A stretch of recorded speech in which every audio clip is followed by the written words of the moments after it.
Hi everyone. मेरे घर का माइक्रोवेव थोड़ा हाइट पे है, जिसके वजह से गर्म खाना मेरे चेहरे पे आके गिर गया था, जिसकी वजह से मेरा चेहरा थोड़ा जल गया था। मैंने ये फर्स्ट डे पे बर्न हील लगाया।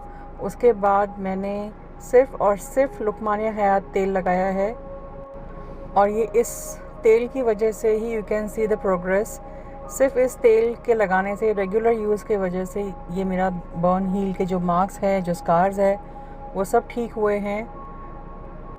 ये तेल इतना अच्छा है। ये तेल के बारे में मुझे पता था, लेकिन when you are in a pain, अपने टाइम पे चीज़ें याद नहीं रहती है। बट थैंक गॉड आपा ने मुझे ये ऑयल के बारे में याद दिलाया। नसीम की बड़ी बहन है जिन्होंने मुझे ये तेल के बारे में याद दिलाया।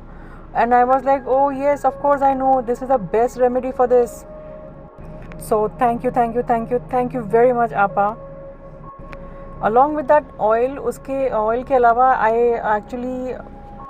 I stick to my faith कि God is the best engineer and God has created this body to heal itself। तो उस faith के साथ और इस oil के साथ मेरा ये almost ठीक हो गया। आज 1 महीना हो गया है, almost 32 days, and it give me a good progress।